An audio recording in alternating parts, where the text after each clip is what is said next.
In front of her friends, she bragged, "If he left me, I'd have 10 guys waiting." They laughed. I just said, "Let's test that theory." I left that night. A year later, she was still waiting and watching me build a life without her.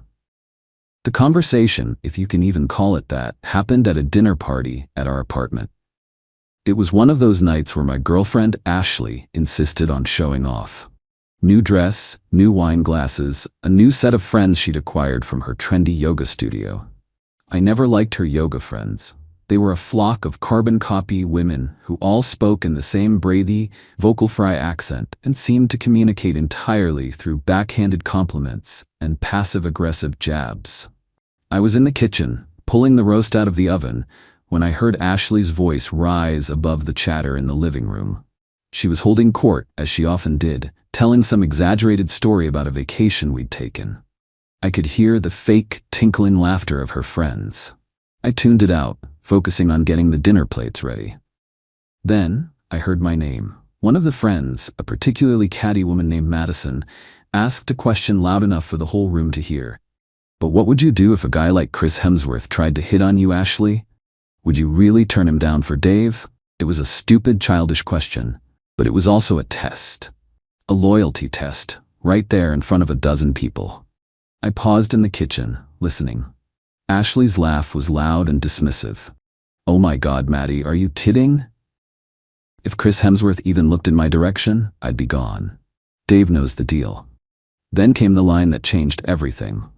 She wasn't just laughing now, she was bragging, her voice full of a smug, arrogant confidence that made my stomach turn. "Seriously though," she said, her voice dropping into a conspiratorial tone.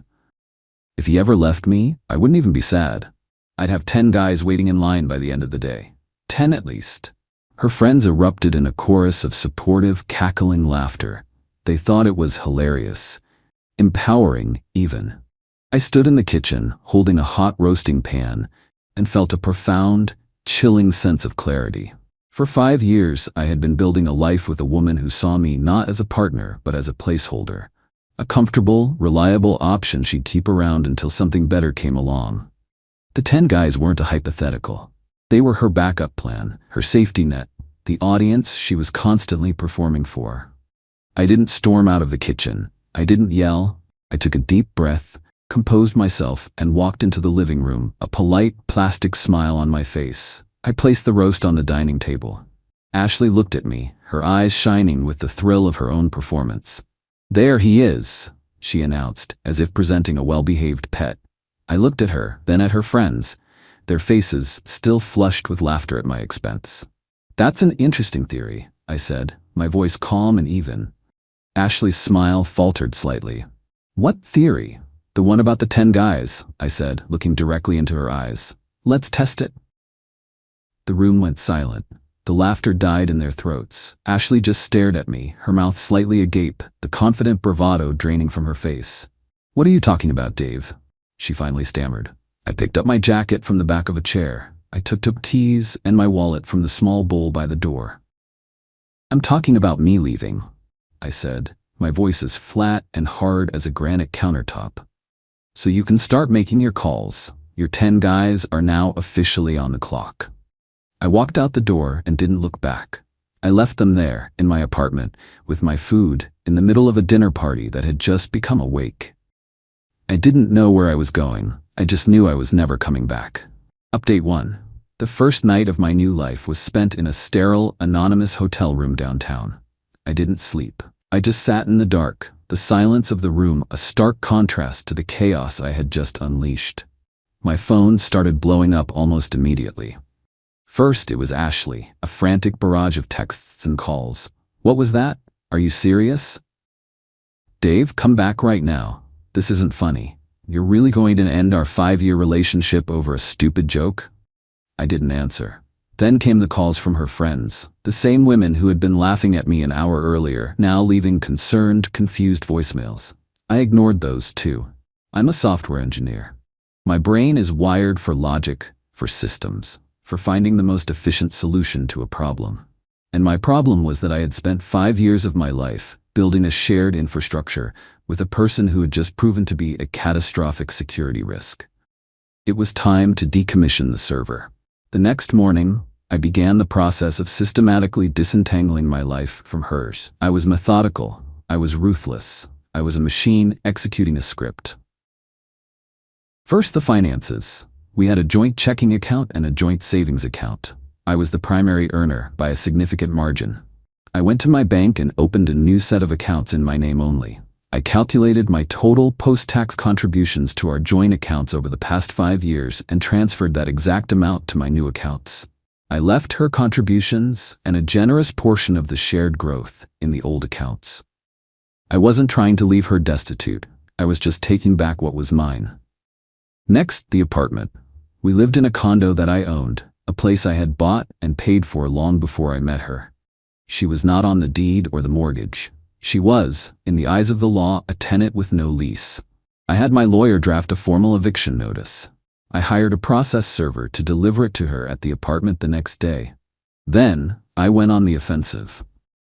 Ashley was a social media influencer. A job that consisted of her posting heavily filtered photos of our life and promoting dubious wellness products. Her entire identity, her entire sense of self-worth, was tied to the public performance of our relationship. I had always been a reluctant participant in her online theater, the boring, stable boyfriend in the background of her glamorous shots. It was time for my character to be written out of the show. I went through every one of my own social media accounts and scrubbed them clean of her. Every photo, every tag, every mention. It was a digital erasure. Then I posted a single simple statement on my own page, a page that was followed by most of our mutual friends. For those who have been asking, Ashley and I are no longer together. The decision was mine, and it is final. I wish her the best in all her future endeavors. I didn't give a reason. I didn't engage in the drama. I just stated the fact, coolly and professionally, like a corporate press release announcing a change in leadership. The effect was immediate. The narrative she had been trying to spin, that I was a jealous, overreacting boyfriend who had thrown a tantrum over a joke, was immediately undercut by my calm, definitive statement. The real blow, however, was yet to come. Ashley had always been obsessed with her car, a luxury convertible she couldn't possibly afford on her own. The car was leased, and while she made the monthly payments from our joint account, the lease itself was co-signed by me. My credit, my income, was the only reason she had been approved for it. I called the leasing company. I explained that I was no longer in a relationship with the primary driver and that I was formally requesting to have my name removed as the co-signer. The representative told me that was not possible without a full credit reevaluation of the primary leaseholder. He told me that, given Ashley's stated income, it was highly unlikely she would be approved on her own. I told him I understood, and that I would no longer be guaranteeing the payments. I knew this would trigger a clause in the lease agreement. The company would have no choice but to repossess the vehicle. It was only a matter of time. Update 2. The eviction notice was served on a Monday. According to the process server, Ashley was at the apartment with Madison, her head bridesmaid in the army of Yoga Babble harpies. They refused to accept the papers, so the server left them taped to the door. Ashley's reaction was predictable. She and her friends launched a full-scale smear campaign. I was painted as a fragile, insecure man with a bruised ego. The story of the dinner party was twisted into a narrative where I was the villain, a man who couldn't take a joke and who had cruelly thrown his loving, devoted girlfriend out on the street. But their campaign had a fatal flaw: me. I refused to play the game. I didn't respond to their posts. I didn't defend myself to mutual friends. I just maintained a dignified, professional silence. My one public statement stood on its own, a rock of calm in their sea of manufactured drama. And the more they raged, the more unhinged they looked. The real consequences began to land about a week later. The first was the car. A tow truck showed up at our apartment building one afternoon and repossessed the convertible. There was a scene, of course. Ashley and Madison apparently screamed at the driver, filmed him on their phones, and threatened to sue. The driver, a man who had undoubtedly seen it all before, just calmly hooked up the car and drove away. Ashley was now without her primary status symbol. She was also without a way to get to her endless stream of brunches, yoga classes, and influencer events. The next blow was financial. The money in the joint accounts which she had been using to fund her lifestyle began to run out. The rent on the apartment which I had stopped paying was coming due. The credit cards which were in my name were cancelled. The comfortable, easy life she had always taken for granted was beginning to crumble. She tried to fight the eviction, of course. She got a lawyer, probably paid for by her parents, who argued that she was an established resident and that I had no right to kick her out. My lawyer simply presented the deed to the apartment in my name only and a detailed financial accounting of our shared expenses, which showed that I had paid for over 90% of our life together. The judge gave her 30 days to vacate. It was during this time that her 10 guys theory was truly put to the test. She was single now, a free agent, but the line of suitors she had been so confident in never materialized. The story of our breakup and the reason for it was well known in our social circle. Men, it turned out, were not lining up to date a woman who had a reputation for being disloyal, arrogant, and financially unstable. Her phone, for the first time in her adult life, was silent. While her world was imploding, I was quietly, methodically building a new one. I took a leave of absence from my job. I sold the apartment, a place that was now tainted with the memory of her betrayal. I bought a small, modern house on the other side of the city, a place she had never seen, a place that was entirely mine. I reconnected with old friends I had neglected during my relationship with her. I started working on a personal project, a piece of software I had been dreaming of building for years. I didn't date, I didn't go out, I just worked. I worked on my house, I worked on my project, I worked on myself. I was building a life of substance, a life that wasn't for public consumption, a life that was real. Final update: it's been a year since that dinner party, a year of quiet, focused, and incredibly productive work. The software I was building, a logistics and project management tool for small businesses, took off. I sold it to a larger tech company 6 months ago for a sum of money that has changed my life. I am now, by any measure, a very wealthy man. I still work, but now I work for myself, on projects that I am passionate about. Ashley's life in that same year has been a slow, painful decline. After she was evicted from the apartment, she had to move back in with her parents. Her influencer career, which was built on the fantasy of a glamorous life she was no longer living, withered and died. She had to get a real job as a receptionist at a dental office. Her friends, the ones who had been her loyal audience, slowly drifted away. They were drawn to the drama and the lifestyle she had provided. With those gone, she had nothing to offer them.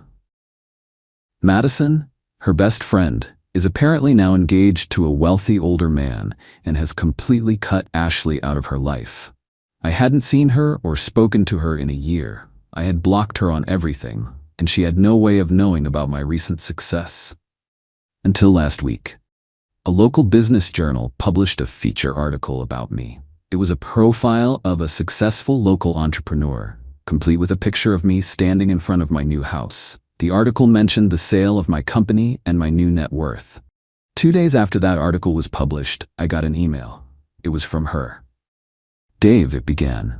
"I saw the article. Congratulations, I am so proud of you." The email was long and rambling, a masterpiece of revisionist history. She talked about how she had always believed in me, how she had known I was destined for great things. She said our breakup was the biggest mistake of her life, a moment of insecurity and foolishness that she has regretted every day for the past year. She said she had grown, she had changed, and that she was finally the woman I had always deserved. She ended the email with a simple, hopeful question. "Can we please just talk? I miss my best friend." I read the email twice. I didn't feel anger, I didn't feel pity, I just felt nothing. The woman who had written that email was a stranger to me, a ghost from a life I no longer lived. I thought about her boast at that dinner party, a year ago. The 10 guys waiting in line, the arrogant, absolute certainty that she was the prize, that she held all the cards. I thought about the year she had just spent, a year of watching her own life crumble while I was quietly, painstakingly building an empire. I typed a single, simple reply. "The theory has been tested. The results are in. Please do not contact me again." I hit send and then blocked her email address. My revenge was never about a single, dramatic moment. It was about the slow, silent, and undeniable proof that she was wrong. She thought I was a placeholder in her life. But it turns out she was just a footnote in mine. And the best part is, she now has a lifetime to sit and wait and watch me build a life without her.